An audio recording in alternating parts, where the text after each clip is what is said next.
A poor girl looking for a job walked into the wrong place and was hired to be the wife of a millionaire CEO. Before we start the story, let us know in the comments which city are you watching from. Enjoy the story, everyone. Chloe wasn't exactly having her best day.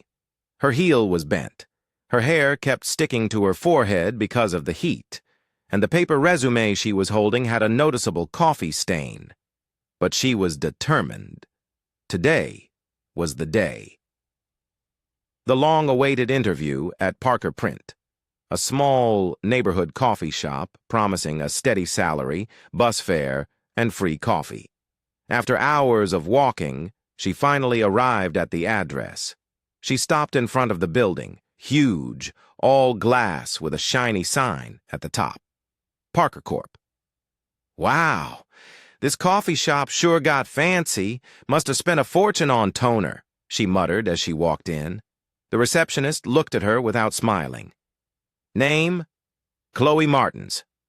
I'm here for the interview. She smiled like it was more important than it really was. Without a word, the receptionist handed her a badge and pointed toward the elevator. Room 7C. Chloe rode up with a group of people in suits, trying to copy their posture, pretending not to notice how noisy her blazer was with every step. When she arrived, an assistant led her to a glass meeting room.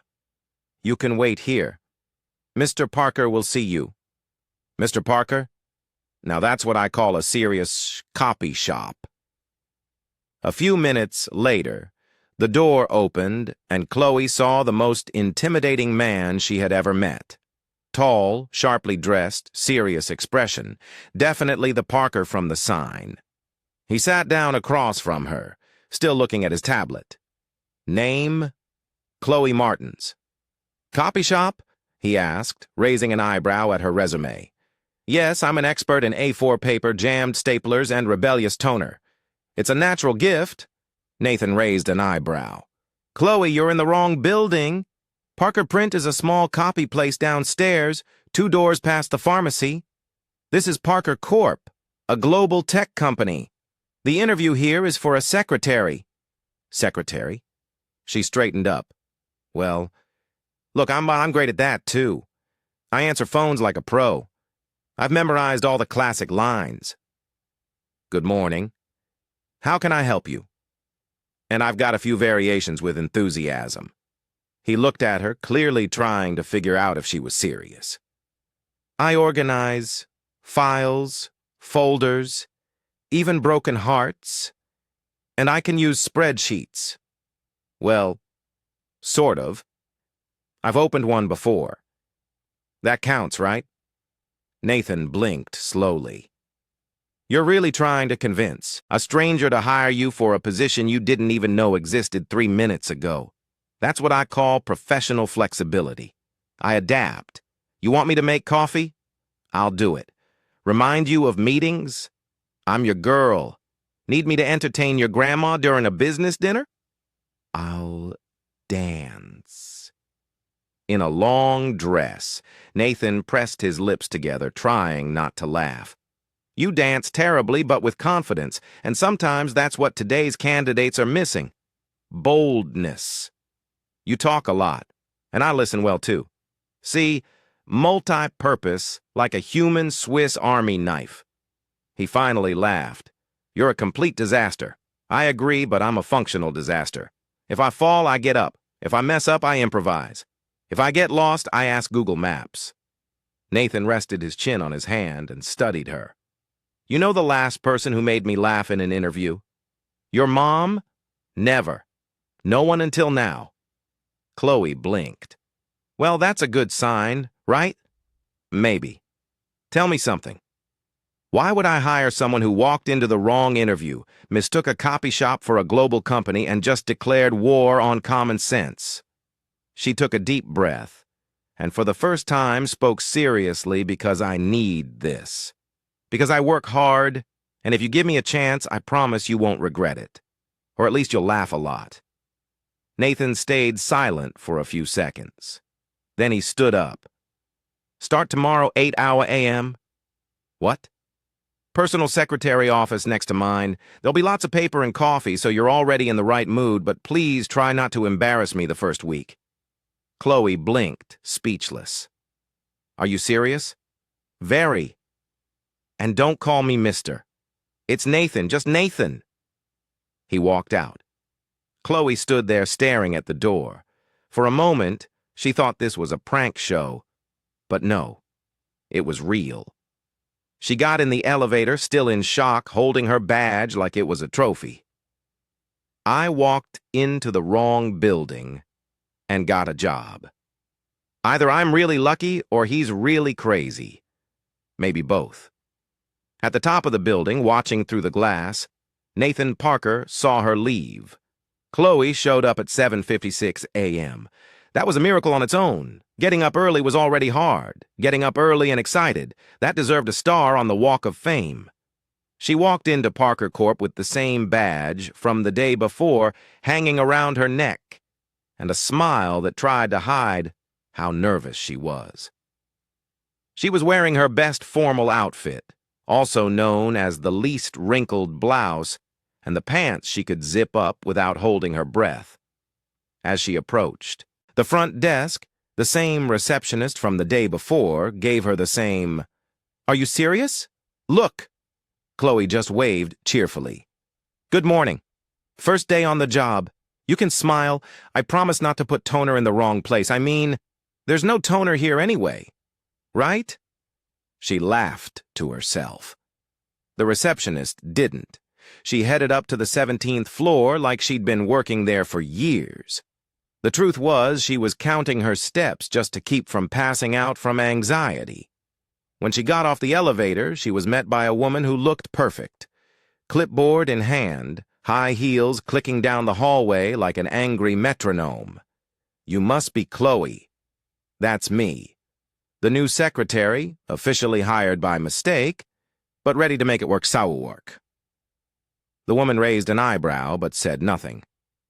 "I'm Amanda, executive assistant. I'll show you your desk and the basics to keep you from getting fired on your first day. Love the motivational tone." "Very reassuring," Chloe said, already tripping over her own feet. Amanda didn't laugh. Maybe she had the same software as the receptionist. Chloe was led to a wide desk with a computer, phone, notepad, and a white mug that said "Kawata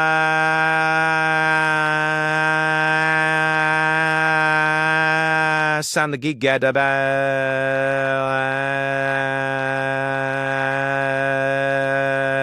This will be your desk. Your job is to schedule, answer, organize, and keep Mr. Parker on time, which I should warn you is like trying to get a lion to do yoga. Nice. I like a challenge. I once got a cat to take a bath. Needed 4 stitches, but he smelled great." Amanda gave a half smile. "If you can keep him out of chaos for a week, you win a prize." "What kind of prize?" "The right to keep your job." Chloe pretended to make a mental note, nodding seriously. For the next 2 hours, she tried her best to figure out the company's system. She clicked on the wrong things, restarted her computer by accident, called HR thinking it was housekeeping, and somehow scheduled a meeting with someone who didn't even exist in the system. "Star Counselor is not an executive, Chloe," Amanda said, looking at the screen. "Did you type that? I thought it was a futuristic title." "You never know. We might be investing in spaceships." The rest of the day went by with small, perfectly timed disasters. She dropped an entire box of paper clips on the carpet, mistook an executive for a coffee delivery guy, and stuck a Post-it note on her forehead that said, "Important," while talking on the phone, a habit she picked up back when she used to deliver lunch boxes. Around 11, Nathan came out of his office with a curious look. "Are you sticking reminders to yourself?" Visual strategy. My brain sometimes ignores the screen, but it never ignores my own forehead. It's science. He leaned on the edge of her desk. "Have you caused any fires yet?" "Not yet, but the printer gave me a weird look 10 minutes ago." "I'm watching it." Nathan chuckled quietly. "And the calls took 2. One was your grandma. She wants to know if you're eating well. The other was a woman who just said Nathan. and hung up. I think it was an ex or maybe a future ex. And what did you say? I told her Nathan was busy trying to look more friendly than he really is. Sounded accurate. Was I convincing? Very. Nathan walked back into his office, shaking his head. Amanda showed up right after. You really said that? On an anonymous call? I did. Thought it was bold. This is a corporation. You need to be more contained. I can be contained. I just need a rubber band. At lunchtime, Chloe went down to the company cafeteria. The line was full of people in suits. Serious looks on their faces glued to their phones. She grabbed a plate and said to the server, "Hi there. I'll take the stress with tense sauce and a side of hopeless intern, please." The woman at the counter laughed for the first time that day. Chloe got her lunch and sat alone. Not by choice, but because everyone else looked too busy to even chew. That's when she heard a voice next to her. Did you really say he looked like a Nathan trying to be friendly? It was a guy with a tech vibe and a badge that said, Eduardo. He sat next to her with an amused smile. I did, and I haven't been fired, which honestly feels like a win. I heard some chatter. You're the new secretary for Mr. Parker, the one hired by mistake and kept out of mercy. Yep, that's me. I liked you already. Everyone should. I'm a charming ball of chaos. By the end of the afternoon, Chloe managed to schedule all of the next day's meetings and only got 2 names mixed up. Amanda walked past her desk with a neutral expression. You survived your first day. I'm surprised. So am I. I thought someone would have packed me into a cardboard box before 3 hours. Mr. Parker wants to see you. Chloe's eyes widened. He wants to see me like now, like yesterday. Come on. She knocked on Nathan's door. He was sitting at his desk reviewing spreadsheets. Chloe, he said without looking up. Tell me something. What exactly do you think a secretary is supposed to do? Easy. Handle what no one else wants to deal with. Remember, what everyone else forgets and smile while the world's on fire. I'm also good at holding elevator doors and pretending I understand technical terms. He looked up and folded his arms. You had a curious day. Define, curious, funny, chaotic, inefficient, but surprisingly functional. If that's a compliment, I'll take it. If it's a critique, I'll deny it till the end. Nathan gave a slight smile. You know what's even stranger? You also thought Parker Corp was a coffee shop. No, it's that despite everything, you did more than the last 3 people we hired for this job. Was that a compliment? Because my self-esteem just skyrocketed. It was. But don't get used to it. Go home, get some rest, and try not to show up tomorrow in a t-shirt that says, Chaos Intern. Noted. But honestly, that's a great idea. On her way out, Chloe pressed the elevator button with pride. One day down, a boss who was mysteriously intrigued. A huge company that now had a secretary who danced for badly and remembered birthdays with ease. On the way home, she called her mom. Mom, you're not going to believe it. I started today and I haven't been fired yet. Is that good? That's a miracle, Mom. A miracle. With air conditioning. Later, Nathan was still staring at the desk where Chloe had worked all day. He saw the colorful sticky notes on the monitor. One of them read, Don't forget to remember. He smiled. That girl's nuts. Nathan Parker was in his office, blinds half closed, reviewing reports on his tablet and nursing a mild headache. He just finished his second cup of coffee when his phone buzzed with the name that always made his shoulders tense. Grandma Dolores, he answered cautiously. Hi, Grandma. Don't give me that tired hi. It's noon and I doubt you've eaten anything decent. Coffee doesn't feed a grown man, Nathan, and it doesn't hide dark circles either. Nathan sighed and leaned back in his chair. I'm fine. Really. Just a busy day at the office. My time's what's running out, so I'll be direct. Since you can't seem to find someone on your own, I'll take care of it. I'm setting up some dates with nice girls. And this time you're going. No excuses, no disappearing at the last minute. Got it. Nathan felt a chill down his spine. Dolores Parker wasn't known for empty threats. Grandma, you don't have to. Yes, do. It's about time you start a family. Most of my friends already have great-grandchildren. And what do I have? A grandson buried in spreadsheets who thinks holidays are a myth. Nathan rubbed his face. I know you worry, but it's not that simple. It is. You're the one who makes it complicated. I'm making calls today. One of them is my friend's daughter from church. She's a lawyer, plays piano, and cooks. The full package. Mark your calendar. Friday at 7. And I'm thinking of 2 more names for next week. Grandma. No, Grandma. This is an ultimatum. You'll go on those dates, and if you don't, I'll come to that office and drag you out by the collar myself. The call ended without another word. Nathan stared at the black screen of his phone for a few seconds in total silence. That's when he heard someone humming outside the office. It sounded like a jingle from a cereal commercial. He got up and peeked through the blindness. Feels see, bo bean downs mas deo as do see as does see. Chloe was sitting at her desk on the phone with someone from the events team. Yes, of course, Mr. Parker will be available at 3. No, he doesn't bite. He just growls a little before lunch, but that's normal. She laughed. Yes. Thank you. Talk soon. Nathan watched her for a few more seconds, and that's when the idea hit him. It wasn't just a practical solution. It was bold, and he hated to admit it, but it made sense. A few minutes later, Chloe was called into Nathan's office.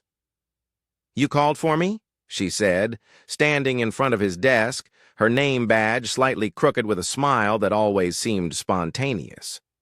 Close the door and have a seat, please. I need to talk to you about something. A little out of the ordinary. If it's about the email I sent that said, "Good morning with 3 eyes," I can explain. I was just excited. No, that didn't bother me. Oh, then I'm nervous for nothing. Nathan laced his fingers together on the desk. My grandma wants me to get married, and now she's set on setting me up with women I've never even met. She already scheduled one for this Friday, and you brought me here to stop that from happening because if that's the case, I might need a more detailed plan. Actually, I was thinking of something more straightforward. I need you to pretend to be my girlfriend. Chloe's eyes widened. You want me to pretend we're dating? Just for a while.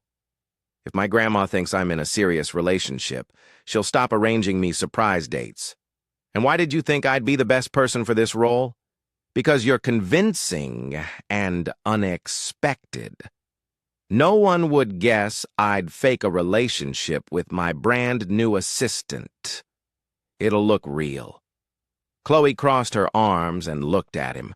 So you saw me humming in the hallway and thought, yeah, she's perfect to fool a sweet old lady. Something like that. And what's in it for me? A bonus, flexible hours, and job security while the deal lasts. She leaned back in her chair, thinking, this is a little crazy, but I might be just crazy enough to consider it. So, tell me, how's this going to work? Dinners, smiling, and pictures at events. Lovey-dovey glances in the elevator. Just enough to convince my grandma. No need to overdo it. So, no dramatic kisses in front of the living room piano. Only if my grandma asks, and even then, I hope not. Chloe was quiet for a few seconds. Then she gave a sideways smile. All right, I'm in. But I have a few conditions. Conditions? Yes. 1, no meetups before 9 in the morning. 2, if someone asks if I'm in love, I want to say you won me over with quarterly reports. And 3, in public you'll smile, at least with your eyes. Nathan took a deep breath and held out his hand. Deal. She shook it firmly. We're going to fool a sweet old lady together. How lovely. On Friday, Chloe got ready carefully. Nothing over the top. A simple dark blue dress, a loose bun, and a touch of soft lipstick. When she came downstairs, she saw Nathan waiting, with the car out front. You look appropriate, he said, avoiding a compliment as usual. And you look exactly like always. CEO face, CEO outfit, and that expression like you've already planned dinner, breakfast, and lunch for Sunday in 2045. Shall we? Sure. I'm excited for my first dinner as the hired girlfriend. Can I say you snore? I don't snore. Denial is the first symptom. The Parker family home was in an upscale neighborhood surrounded by neat trees and carefully designed gardens. Chloe felt like she'd stepped into a home design magazine. Dolores greeted them with a warm smile and a hug that was firmer than Chloe expected from someone over 80. Finally, a real young lady next to my grandson. I was starting to think he was made of ice. He's more like dry ice. Seems cold, but get too close and you're lost in a fog of confusion, Chloe said with a smile. Dolores laughed loudly. During dinner, Chloe was perfect, polite, fun, honest. She talked about her childhood, her goals, even pretended to like economics books just to impress. Dolores seemed more and more charmed. You two make a lovely couple. Have you thought about making it official? She asked. Nathan choked on his wine. Chloe calmly smiled. We prefer to take things slow, but trust me, he's practically a husband already. Yesterday, he asked if we had milk in the fridge, a clear sign of commitment. Dolores laughed again, patting Nathan's shoulder. Finally, someone who balances out your seriousness with a sense of humor. I like her. On the way back, the car was comfortably quiet. Your grandma is amazing and dangerous. She likes me a lot. I noticed. Congratulations. You're the first woman in 5 years to get a direct compliment from her. I feel like I won an invisible trophy. But Nathan, yes. If we're keeping up this act, we need to get our story straight. How we met, our first kiss, that kind of thing. All right. We'll build a timeline. And if someone asks if we've slept together, you can say yes. Just skip the details. Chloe laughed. Details are my specialty. The next morning, Nathan walked into his office and found an envelope on his desk. Inside was a handwritten list titled, Our Story Official Version. We met at the office coffee shop. You offered me sugar. Our first conversation was about the weather. So romantic. You asked me to lunch a week later. I said yes because you looked lonely and like you lived on protein bars. Our first kiss was in the elevator. I tripped. You caught me. Classic. We don't have nicknames for each other yet, but if anyone asks, you call me Chloe and I'll call you Mr. Grumpy. Nathan smiled without realizing it. He picked up a pen and wrote at the bottom. And if they ask how I feel about you, I'll say, she makes me laugh. And for me, that means a lot. Chloe never saw the note, but if she had, she would have been surprised by how much honesty was hiding behind all that formality. Nathan was still holding the list when he heard 3 quick knocks at his office door. Excuse me? Chloe's voice came in before he could answer. She stepped in, holding 2 mugs. I brought coffee, one with sugar, one without. I can't remember which one you prefer, so pick fast. If it's the wrong one, pretend it's fine and pretend you forgive me. Nathan quietly lowered the piece of paper and picked the mug on the right.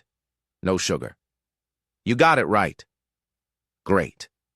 That counts as bonus points in our imaginary relationship. She smiled, and just before she walked out, Nathan said, Chloe, I think it's time we take the next step. She froze. You mean the next step in our act, right? Because if it's in real life, I'm going to need to sit down. in the act, but something important. My grandmother could show up any time now. And, well, she'll expect us to be living together as a couple. Living together as in moving in together? Nathan nodded, setting his mug down on the desk. That's right. You'll need to move into my apartment just for now.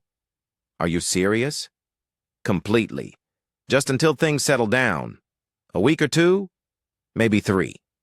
Take the time you need to get things organized. I'll help with the move. Chloe paused, thinking it through. So you want me to live in the same place as you? Pretend to be your girlfriend, smile through dinners, maybe attend family lunches, and do all that while keeping a safe distance between my side of the house and yours. That's a good summary. Perfect. I'm in. Nathan raised his eyebrows. That easy. You're offering me a place to live, coffee, and a fake relationship with negotiable terms. On my list of craziest decisions, this doesn't even make the top 5. That same night, Chloe showed up at Nathan's building dragging a purple suitcase with a faded sticker that said, "Do not touch. Organized mess." She had a backpack on her shoulders and a pillow in her hands.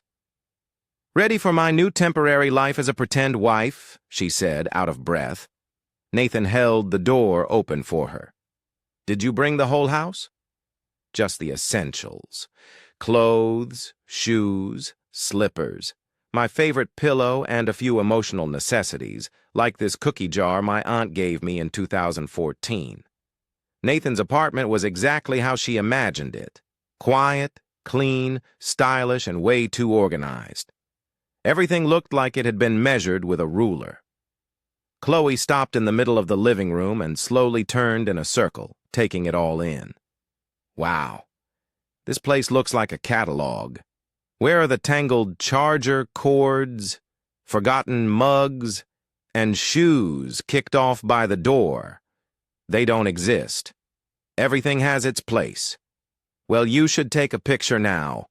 Things are going to change. Nathan led her to one of the guest rooms. This will be your room. You can set it up however you like.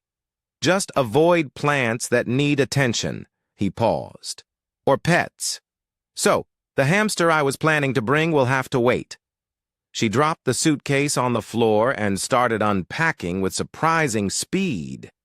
In 10 minutes, she had already hung a colorful scarf at the head of the bed, fluffed her personal pillow, and scattered 2 books on the side table. There, my personal touch of chaos. Nathan appeared at the door.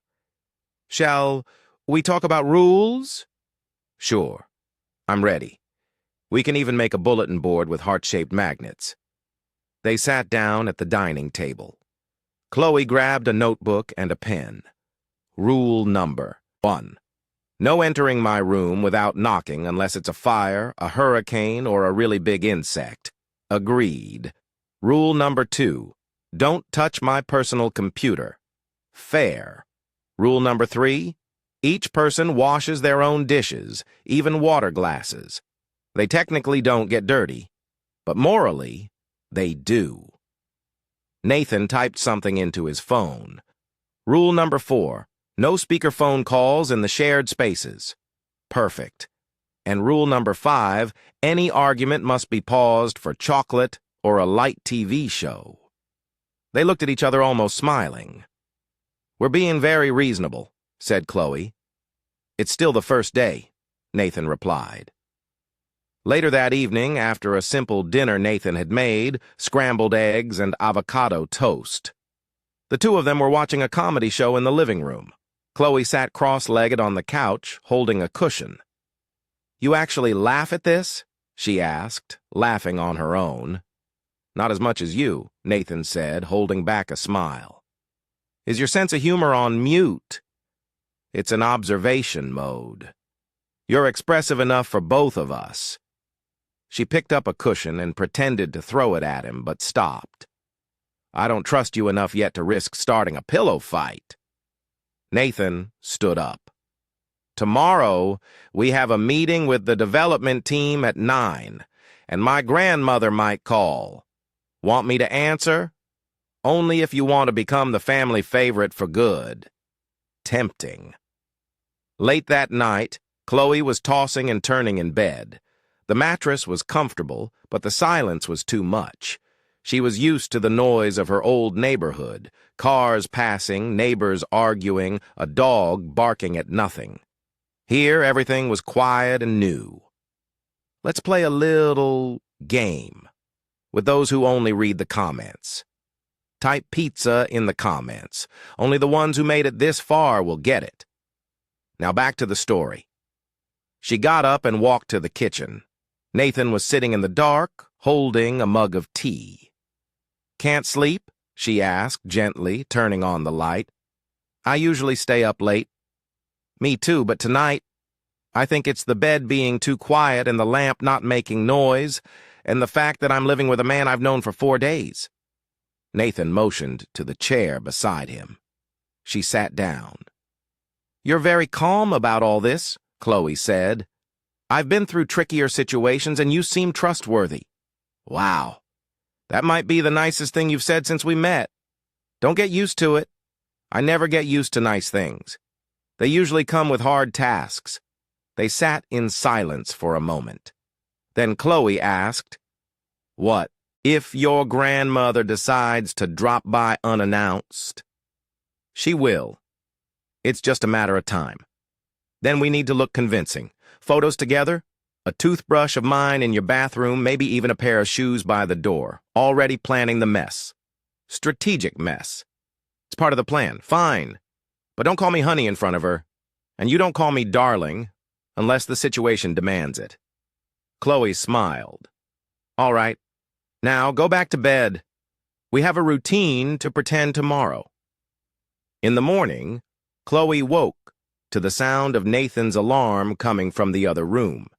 She got dressed quickly, tied her hair up, and walked into the kitchen.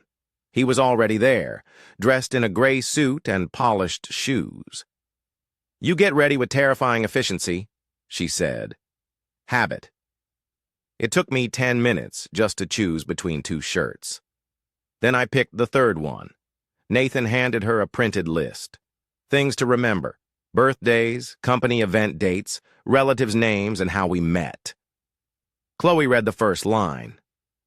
"We met at a coffee shop. You offered me sugar. Sweet. It's simple and believable." She read a little further. "First kiss, elevator trip, rescue. Wow, that's almost poetic. Does it work?" "It works, but I want an appendix with backup romantic lines. Something like, 'Since I met you, coffee tastes sweeter.'" Nathan looked at her. "Don't ever say that ever. It's just an example." She grabbed her purse and walked to the door. "Shall we?" Nathan checked the time. "We have 7 minutes. "Great. Just enough time for me to practice my loving gaze in the elevator mirror. Don't overdo it. You tend to be dramatic."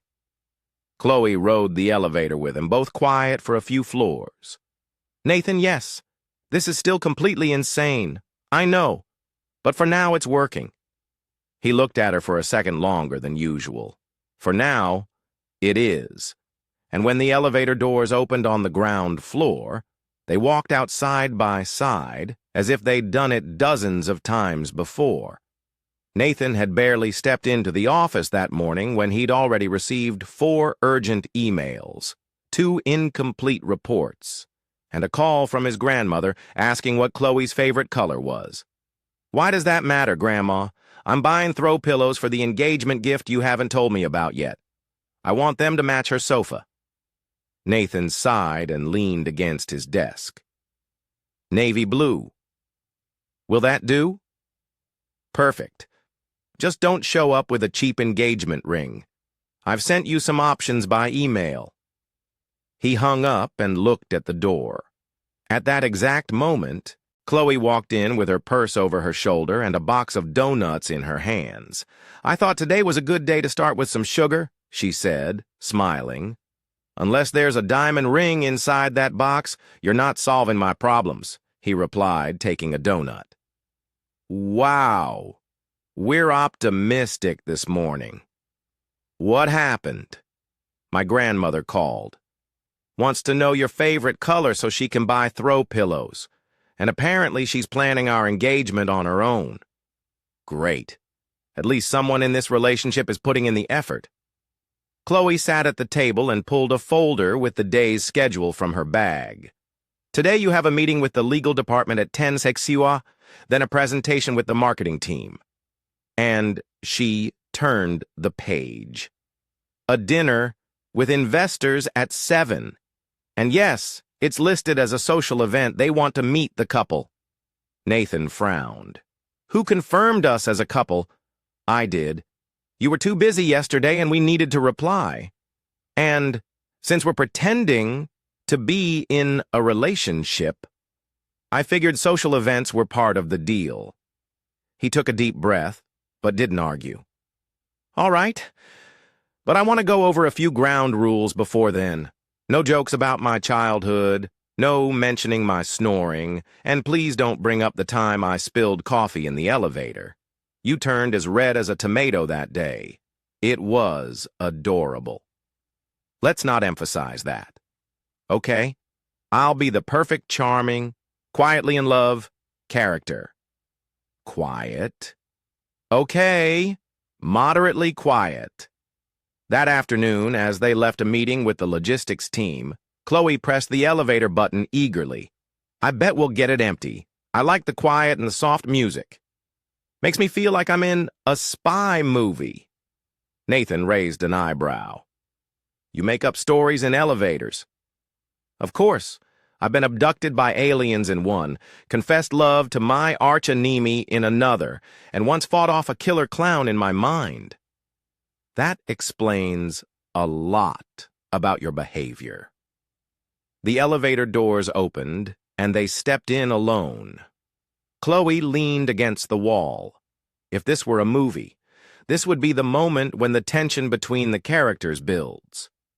They look at each other in silence. The music swells. And then she stopped when she saw Nathan cross his arms and chuckle softly. You really believe that? Of course. Every good story has its elevator moment. It's where everything changes. Nathan was quiet for a few seconds. Then, with a more serious look, he asked, what if we're in that story and the elevator isn't just a setting, but part of the turning point? Chloe raised an eyebrow, curious. That was kind of poetic coming from you. Just a thought. The elevator stopped on the 12th floor, and a group of employees stepped in, breaking the mood. Chloe whispered, if background music starts now, I'm going to laugh. Nathan didn't respond, but the corner of his mouth curved slightly. After work, Chloe went back to her apartment to get ready for the dinner. She chose an elegant but simple dress and styled her hair in a classic way. Nathan, as always, was already dressed, looking sharp in his dark suit. Nervous? He asked when he saw her walk into the room. A little. I'm still not sure if I'm your secretary, fake girlfriend, or emotional crime partner. For tonight, just act like someone who enjoys teasing me. I'm very good at that. The restaurant was reserved, elegant, with soft lighting, and waiters who looked like they walked out of a perfume commercial. Nathan greeted the investors warmly, and Chloe followed the plan perfectly. This is my girlfriend, Chloe, he said, introducing her with ease. She offered a warm smile and a handshake. Nice to meet you. Nathan told me a lot about this dinner. I hope it was something good, one of the investors said with a smile. He said, you're the only ones who make him more nervous than his own grandmother, which is a compliment, believe me. Everyone laughed, including Nathan, who shook his head slightly in mock disapproval. The dinner went on with conversations about business, travel, favorite foods, and even a brief discussion about wine. Chloe moved through all the topics with ease.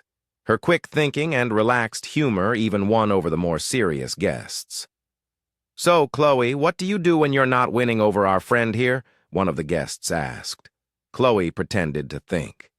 Well, I organize chaotic schedules, calm inflated egos, and serve coffee with great skill. In other words, I'm an executive assistant, but with a little extra charm. And how long have you been with Nathan? She glanced at him quickly, then turned back to the group. Long enough to know he hates raisins, prefers dark socks, and pretends he doesn't like romantic movies, but cried at one about dogs. Nathan cleared his throat quietly and reached for his water glass. Chloe is very observant, he said in a neutral tone. It's a natural talent. I have emotional radar and a sharp eye for fake tough guys. The group laughed again, and even though Nathan tried to keep a professional face, he couldn't hide how impressed he was.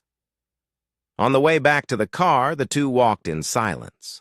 Chloe looked at the busy street with a small smile on her lips. They liked me, she said. You did well. Was that a compliment? It was just a fact. She looked at him. You did well, too.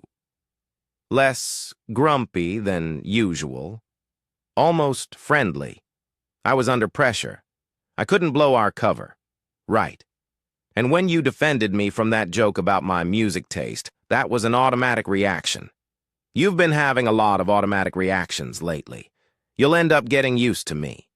Nathan didn't answer. He just looked out the window for a few seconds. Chloe. Yes. Doesn't this bother you? What do you mean? All of this pretending. Being here. Having your routine disrupted by me. She thought for a moment before answering. It's strange, but it's the good kind of strange. I feel like for the first time in a long while I'm part of something. Even if it's something unlikely and a little crazy. Nathan stayed quiet. There was a sincerity in her words that he wasn't ready to take in. Back at the apartment, Chloe went straight to her room. She took off her shoes, sat on the bed, and let out a deep breath. It had been a good day. Intense, but good. In the living room, Nathan was looking at the paper she had left a few days earlier, the official story list. He picked up a pen and added a line. 8. She can turn a boring dinner into something memorable. Later, Chloe walked into the kitchen for some water and found Nathan making tea. Still up? Yes. Want some? She nodded and sat at the counter. You know what's funny? She said. I feel more at ease here than I have at home in months. Nathan looked at her closely. Why is that? Maybe because here I feel seen. Even if it's for something silly like fooling a charming grandmother. You think it's silly? Maybe not that much. Maybe I'm starting to like the feeling of belonging. He handed her a cup and sat beside her. Chloe. Thank you for today. She smiled. You're improving. Soon you'll be thanking me with flowers and everything. Let's not go overboard. They drank their tea in silence, the city lights shining through the window. Neither of them said it out loud, but in that moment they both knew the plan was starting to spiral out of control. And maybe that wasn't such a bad thing. Life at Nathan's apartment was slowly starting to feel surprisingly comfortable. Chloe had adapted quickly to a home filled with large windows, perfectly balanced furniture, and a man who used the same tone of voice to say good morning and critique spreadsheets. She even created an anti-silence playlist with calm instrumental music to play during breakfast, which mildly irritated Nathan, but he never asked her to turn it off. Does music actually improve your mood, or are you just pretending not to hate my picks? She asked one morning, slowly stirring her coffee. I can handle 3 tracks. After that, I feel like I'm living in an elevator. A luxury elevator, please. She smiled. Nathan just raised an eyebrow. After a few days together, the pretending had started to feel automatic. They had inside jokes, stuck to their household rules, and Chloe knew exactly when in the day Nathan needed coffee, even without him saying a word. She always left a cup on his desk at 2:27 p.m. "This is spooky," he said on the third day. "This is emotional efficiency, dear," she replied, giving him a wink. On Thursday, while Chloe was reviewing her schedule, a message popped up on her phone from a name she hadn't seen in a long time. Ethan Hale. "Hey, I heard you're at Parker Corp. I'm in a meeting on the 10th floor. Want to grab lunch today? Would be great to catch up after all this time." She smiled as she read it.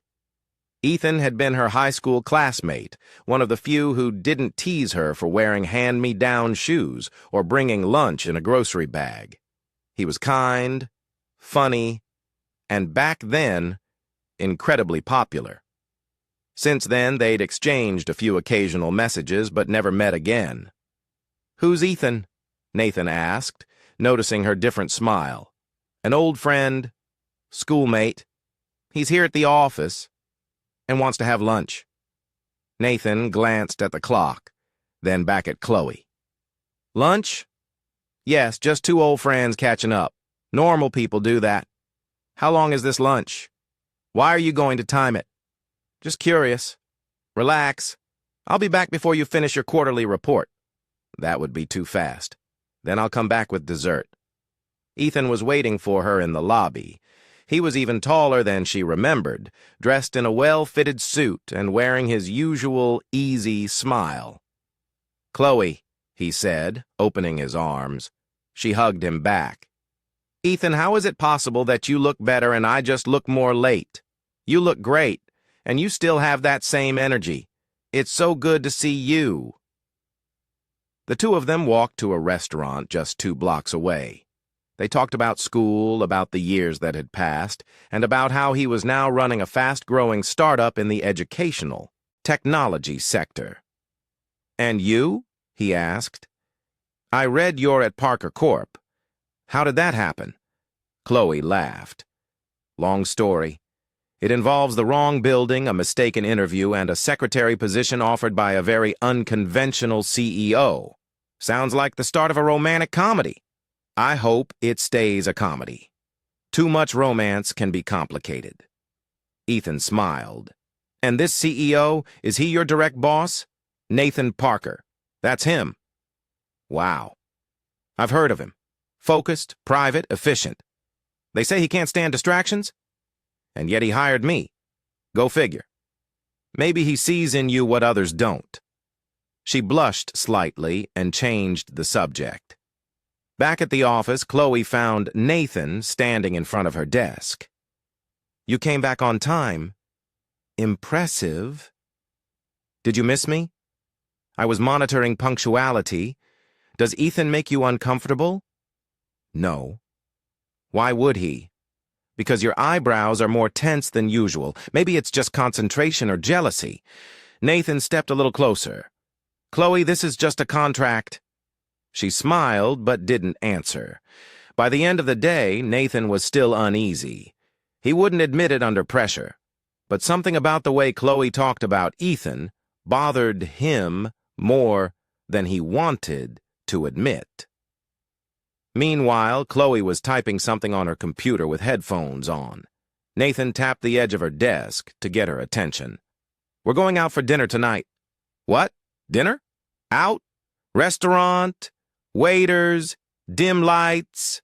Company card? Is that an order or an invitation? It's part of the role. We need to be seen in public every now and then. It's part of the act." She smiled. "Got it. I'll wear my blue dress. The one your grandmother would approve of." The restaurant Nathan chose was elegant but low-key. Soft lighting and instrumental music. Chloe felt like she was in one of those movies where everything slowly starts to change. During dinner, she said, Here's how I thought it. Here's all you've been different since lunch." "Different how?" "Quieter. Less sarcastic. Almost introspective. Maybe it's the setting, or maybe I'm digesting emotions." She laughed. "Are you admitting you feel something?" "I'm saying my stomach feels the weight of responsibility. I'd say you felt something when you saw Ethan." Nathan kept his eyes on her. "And you? What did you feel when you saw him?" Chloe was quiet for a moment. Nostalgia. He was one of the few people who were kind to me in school. But honestly, he didn't make me laugh like you do. Nathan hadn't expected that answer, and for a moment, he didn't know how to respond. Did you just compliment me? Better remember it. It won't happen every day. Noted. On the way home, while riding the elevator, Chloe leaned against the wall with her arms crossed. You know, you act strange when you're jealous. I wasn't jealous. Of course not. You just answered 3 times more bluntly than usual and suggested a last-minute dinner like you were trying to buy my attention. Nathan looked at her. You're really good at reading people. Only the ones who try hard to hide how they feel. He took a deep breath. Chloe, this isn't part of the plan. What exactly? Feelings? Jealousy? Confusion? I know, but we're human, and humans complicate even the simplest things. The elevator reached their floor. They walked out without saying another word. Later that night, back home, Nathan walked into the kitchen and found Chloe sitting at the counter eating cereal straight from the box. Too early for breakfast, too late for dinner, he said. It's the meal of emotional confusion. It fits the mood. He poured himself a glass of water and leaned against the counter. About today. It's okay, she cut in. I get it, we're just pretending, Chloe. She stood up. I know the plan was simple, but life never is. And look, I'm willing to keep pretending, but don't ask me to ignore that it's starting to feel more real every day. Nathan watched her for a long moment. I didn't want you to get hurt. What if it's you who ends up hurt? She gave a half smile and walked out of the kitchen, leaving Nathan alone with more questions than answers. In her room, Chloe lay down hugging a pillow. For the first time, she couldn't tell the difference between what was pretend and what was starting to feel real. And on the other side of the wall, Nathan couldn't sleep either. They were pretending, but deep down, they both knew this was no longer just an agreement. It was becoming something neither of them had planned for. It was a Friday night, and the Parker Court building was almost completely dark. Most departments had wrapped up for the day. The elevators made less noise, and silence filled the hallways, except for one room where the light was still on. Nathan was at his desk, tie loosened, going over a detailed report on expansion investments. It was already past 8, but the pile of documents kept growing instead of shrinking. He took another sip of cold coffee and rubbed his face. Chloe appeared at the door with a glass of juice and a chocolate bar in her hand. Nighttime intervention, she said, handing him the juice. No one's productive with bags under their eyes that big. Nathan took it without protest. You're still here? Someone has to make sure you eat something that's not just caffeine. Besides, I'm reviewing the contracts for Monday's event. And honestly, it's easier to work at night when no one's asking me to resend the same email for the 4th time. You don't have to stay. I know, but it's better than overthinking. Sometimes a quiet mind is louder than a crowded room. Nathan looked at her more closely. You okay? Chloe hesitated, then sat down in the chair across from his desk. Remember Ethan? My friend from school? How could I forget? He messaged me today, said he wanted to see me again, but I started wondering if that would be the right thing. Not because he's not a good guy. He is. But I just couldn't get excited about it. And I think I know why.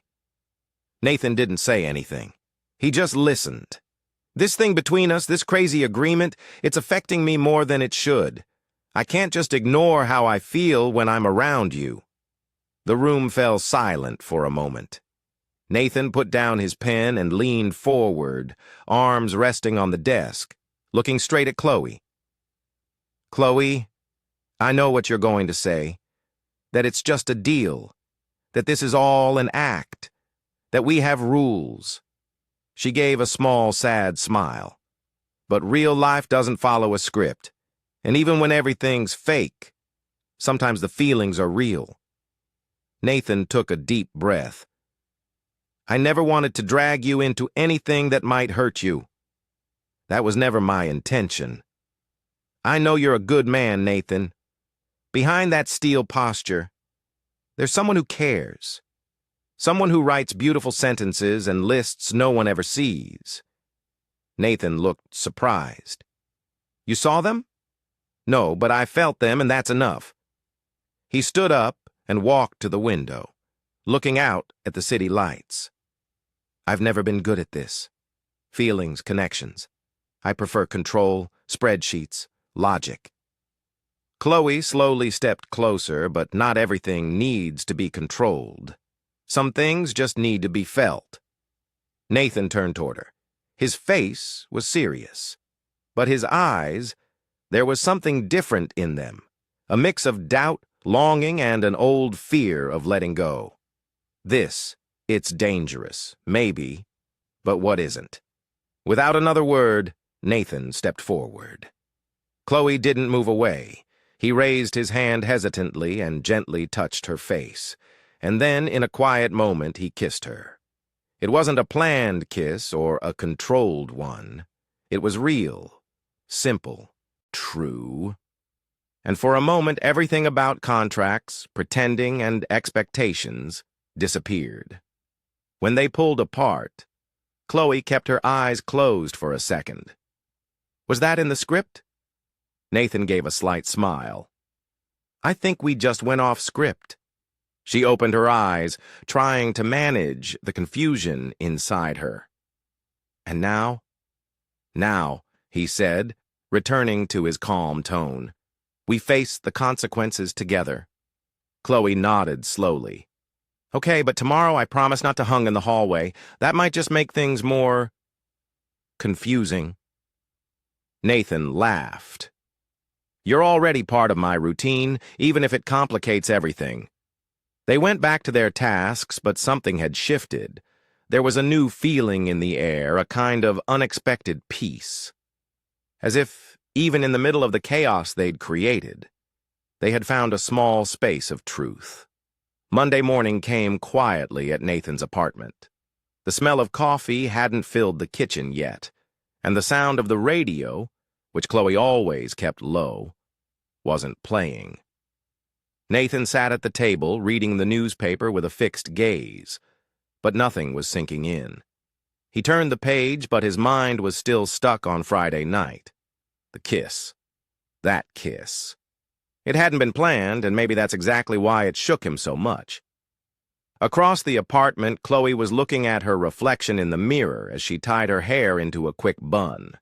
She was nervous, more than she wanted to admit. Since that moment in the office, Nathan had kept his distance.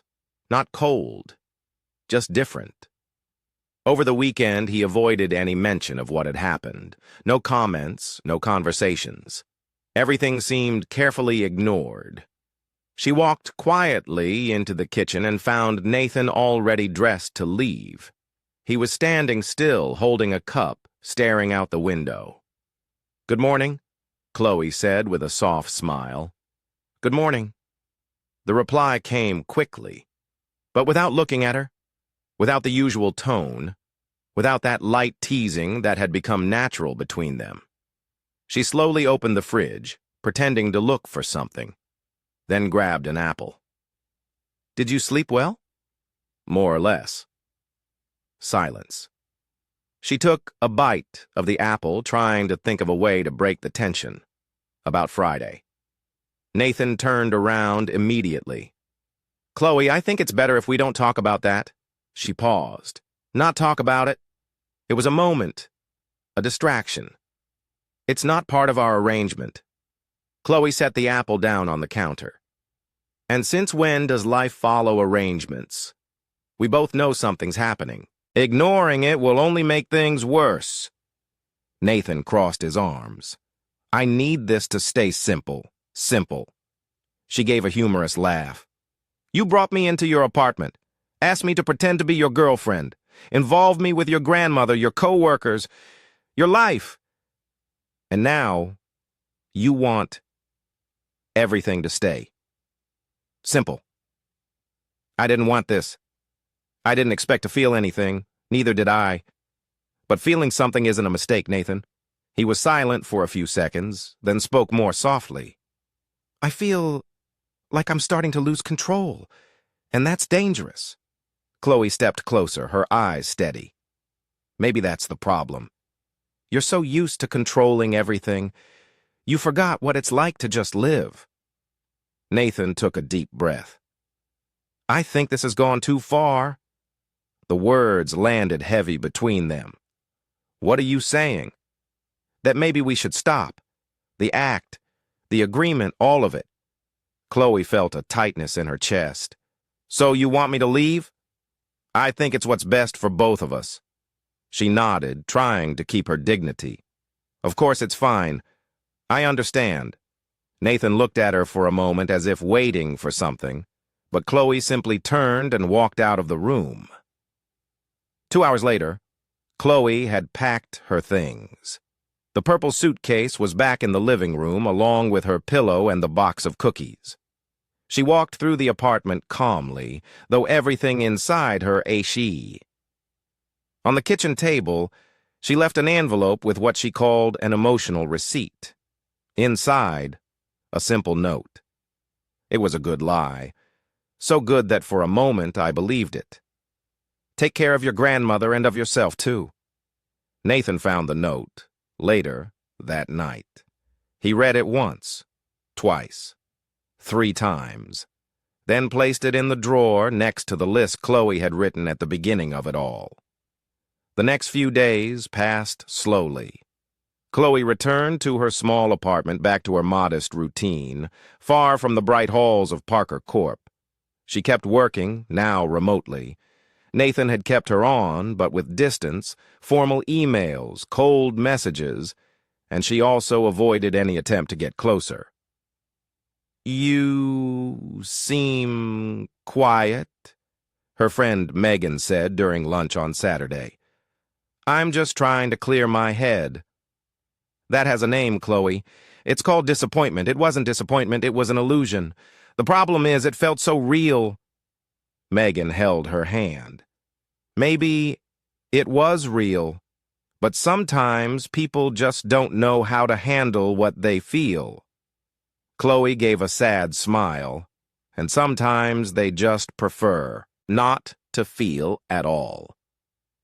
At Parker Corp, Nathan kept up his usual routine, but he was different, quieter, more serious than usual, which was saying something. Amanda noticed first, then the others. He turned down lunch invitations, ended meetings early, and avoided any mention of Chloe. But inside his drawer, her notes remained untouched. On Friday, Dolores called. So, how are things with Chloe? Nathan hesitated. It's over. Silence on the other end. You're saying that with the same cold tone you used to talk about quarterly numbers. Nathan, it was for the best. For who? Nathan didn't know what to say. You know what? I miss Nathan. What? When you were a little boy and you cried when a toy broke because you really cried. No shame.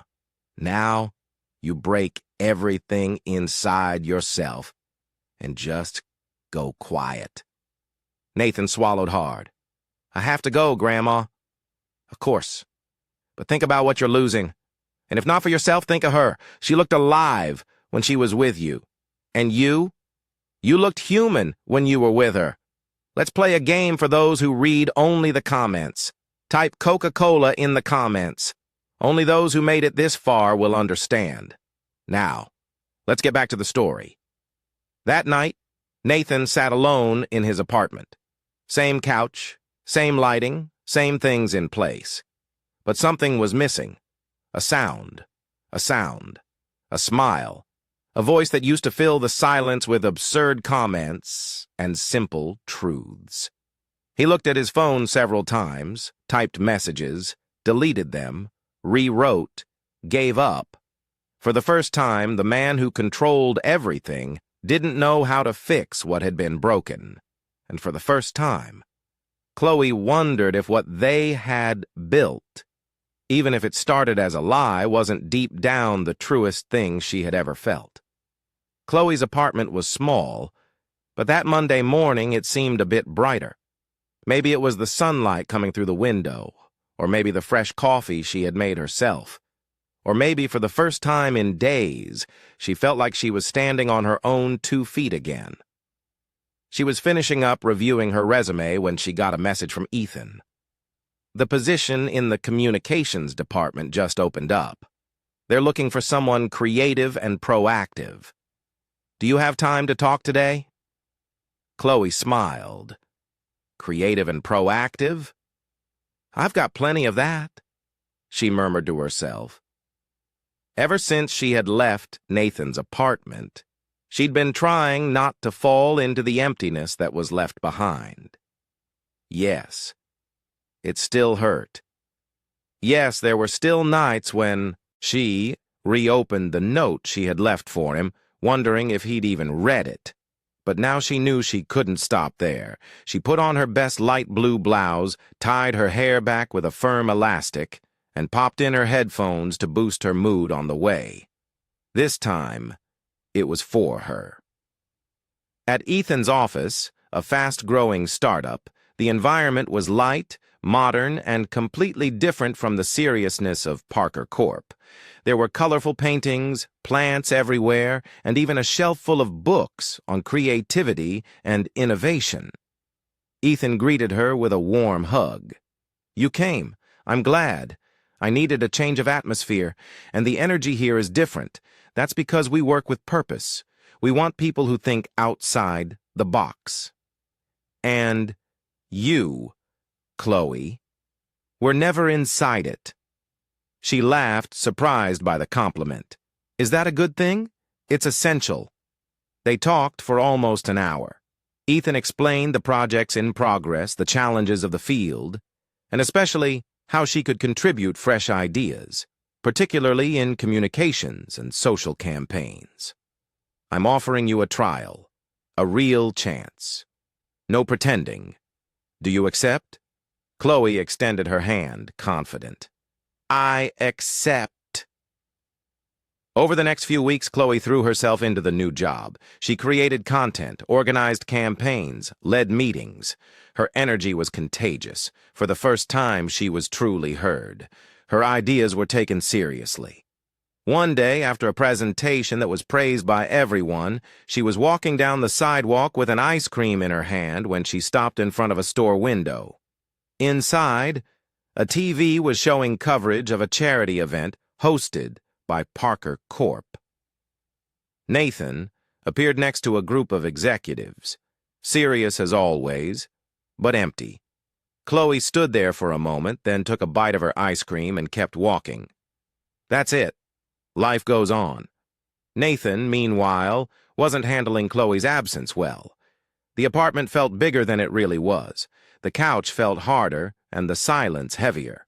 At work, he kept up his efficiency. But something had changed. Amanda was the first to notice.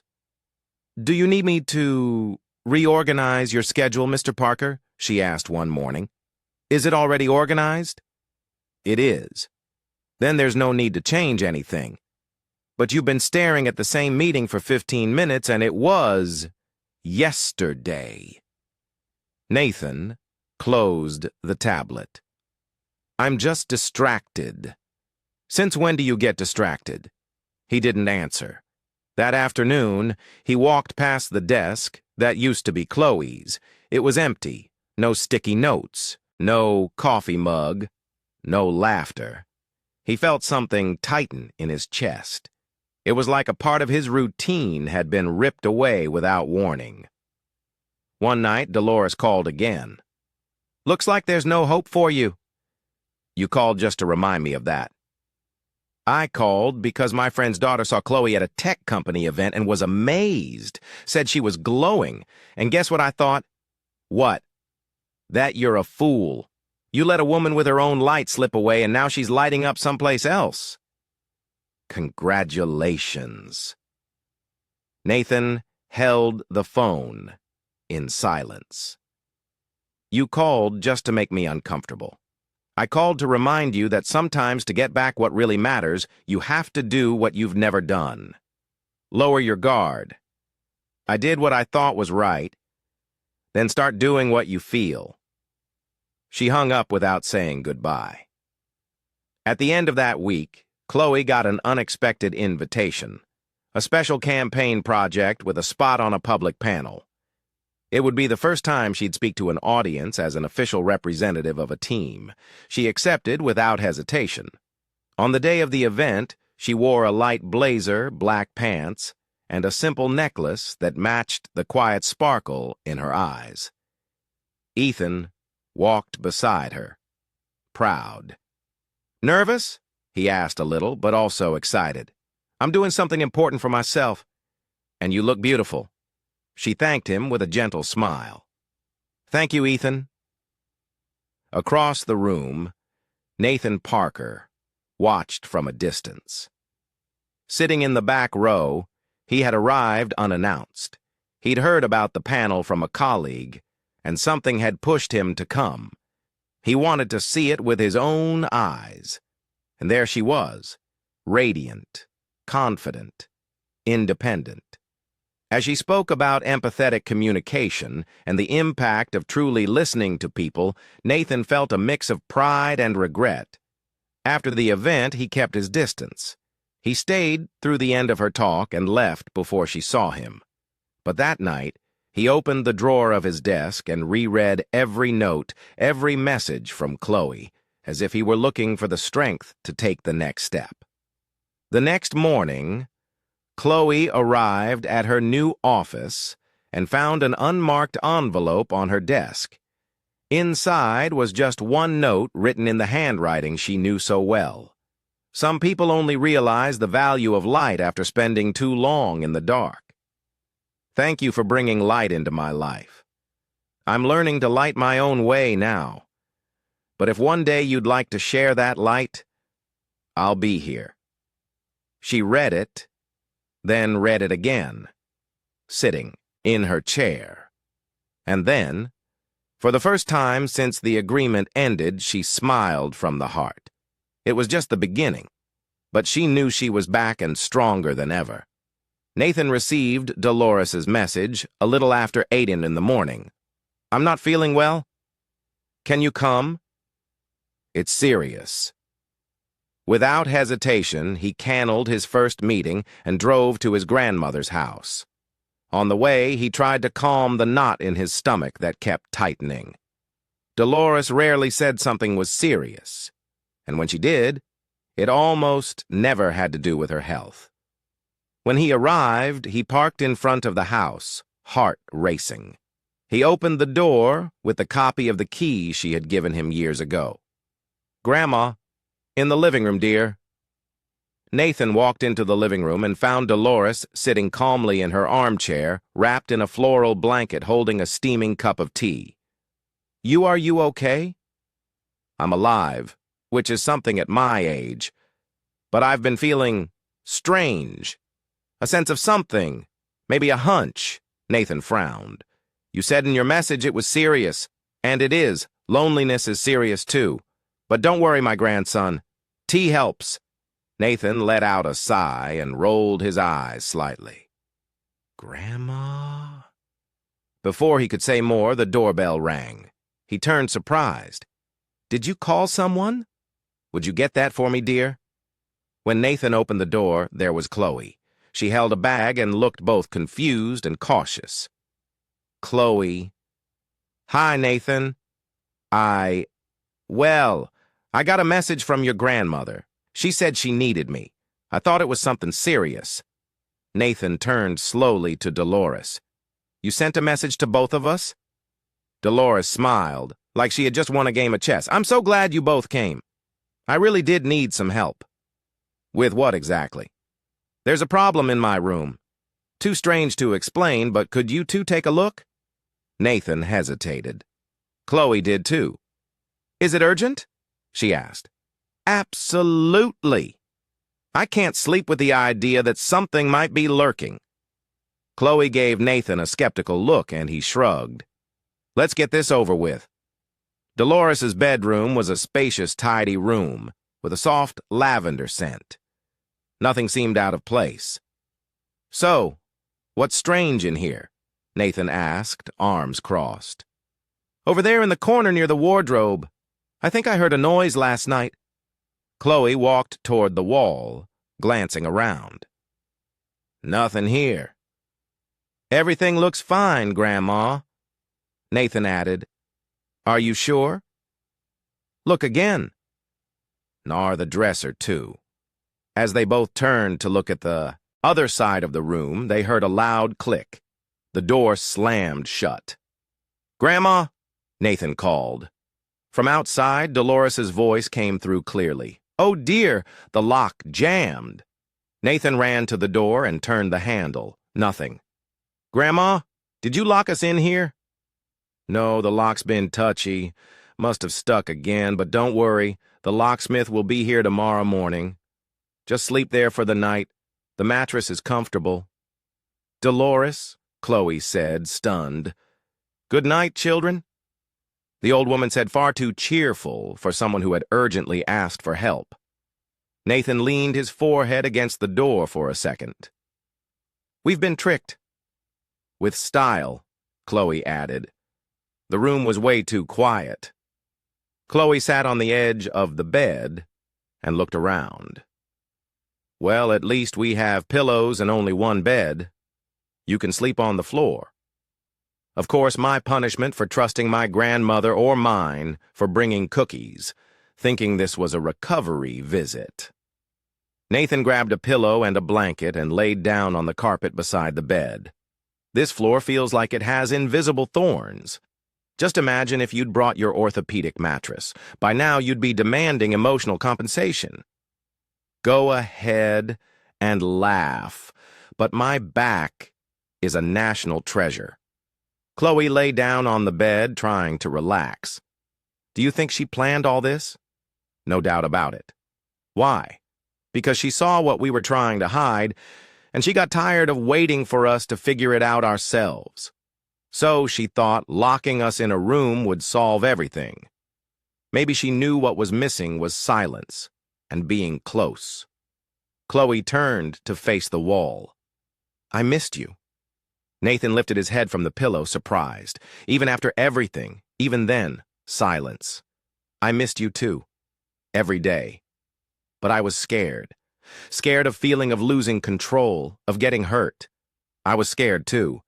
But being apart was even worse. Nathan stayed quiet for another moment. Chloe, you don't have to say it all now. Just tell me if you still want to try. More than anything, Chloe smiled in the dark. Then let's try. But this time, with less running and more talking and no contracts. Definitely. In the middle of the night, the room was completely silent. Nathan tossed and turned on the floor, mumbling quietly. Chloe, the carpet won. Can I share the bed? As long as you stay on your side. No crossing the pillow border. I promise. He got up, gently lay down on the edge of the bed, and pulled a corner of the blanket over him. Minutes later, they were breathing in, sync. The distance between them was respected until it wasn't anymore.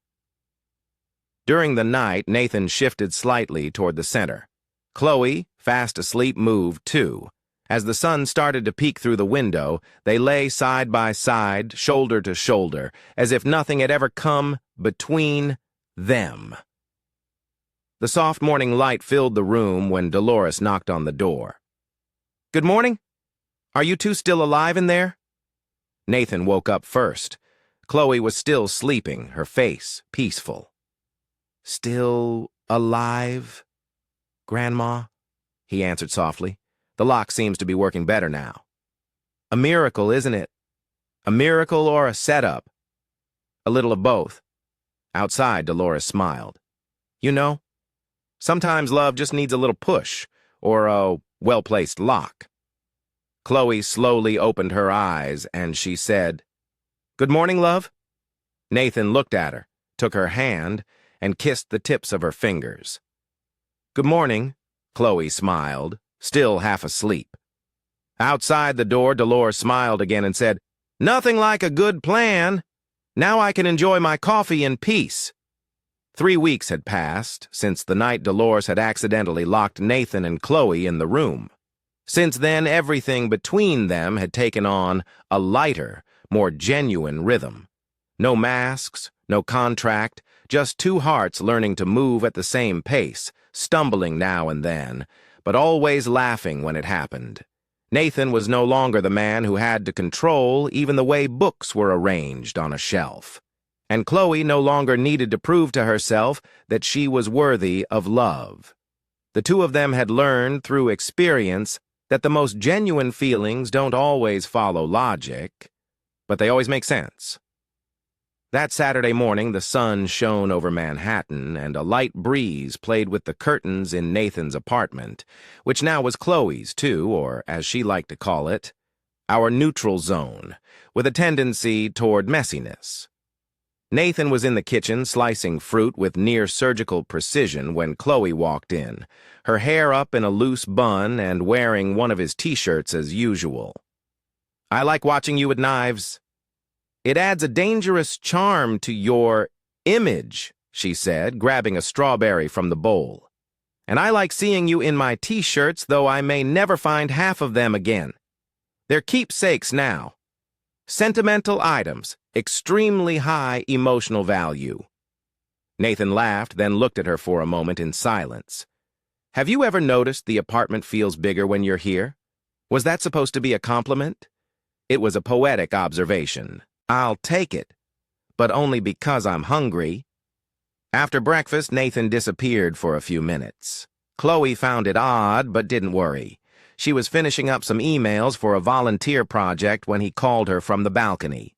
"Chloe," she approached with a bit of suspicion. "What is it?" When she stepped onto the balcony, she saw a small table covered with a white cloth. In the center, a blue box with a gold ribbon. All around it, photos of the two of them. In the elevator at the dinner with the investors at Dolores's house. Even from the first time she walked into the company wearing a badge that wasn't hers. What is this? It's a conversation, and maybe a plan. Nathan pulled out the chair for her, then sat beside her. "When you walked into my office for the first time, I thought it was just a mistake. And it was. But it was the most wonderful mistake that ever happened to me. You shook up my routine, challenged me, made me laugh, and just when I thought I could keep everything under control, you showed me that loving someone means willingly letting go of control." Chloe's eyes were already full of tears. "I never imagined that walking into the wrong building would lead me to the right place. I just wanted a job, but I found someone who saw more in me than a wrinkled resume." Nathan took out the little box and got down on one knee. "Chloe Martins, will you be my wife, my partner, my daily dose of chaos? And the reason I'll laugh forever?" She covered her mouth with her hand. "That was the most beautiful, most unexpected, and most you proposal I could imagine. So of course I will, you wonderfully grumpy man." Nathan slid the ring onto her finger and pulled her into a tight hug. Then he kissed her like all the kisses in the world had been saved for that one moment. "I love you," he whispered. "I love you too. And now, officially, you're stuck with me." No exceptions. The wedding was set for 2 months later. Chloe wanted something small, intimate, but full of meaning. Nathan only had one request, that it be outdoors, and that Dolores be sitting in the front row. And she was, wearing a pink hat, dark sunglasses, and fanning herself like royalty. "I can't remember the last time I went to a wedding this lovely," she whispered to Amanda, who was smiling beside her. "Maybe it's because this one feels more real than any other." "Or because I planned the whole thing from the start," Dolores replied, her eyes sparkling. The ceremony took place in a garden on a property just outside the city, surrounded by white flowers, string lights hanging from trees, and smiles everywhere. Chloe walked down the aisle arm in arm with her mother, wearing a soft, flowing dress with delicate details on the shoulders. Nathan stood at the altar, his eyes locked on hers as if nothing else existed. As she approached, he took her hand and said, "You look exactly how I imagined, ever since the day you told me you could dance in a long dress." She laughed, holding back tears. "And you look almost friendly. I'm a little suspicious." During their vows, Chloe took a deep breath and began. "I've never been the type to make perfect plans. My life has always been full of surprises, improvisation, and missteps. But out of all the mistakes I've made, the best one was walking into the wrong building. Because that's where I found you. And now, more than loving you, I admire who you are. I want to be the person who reminds you every day that you can smile more, complain less, and live with lightness."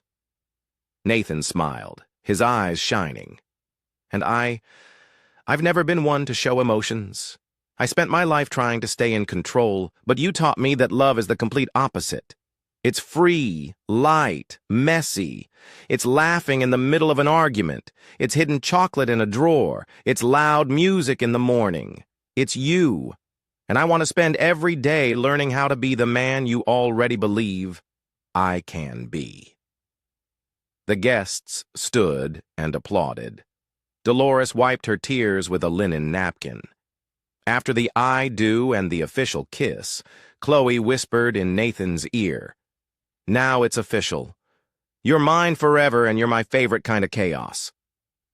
The reception was filled with unforgettable moments.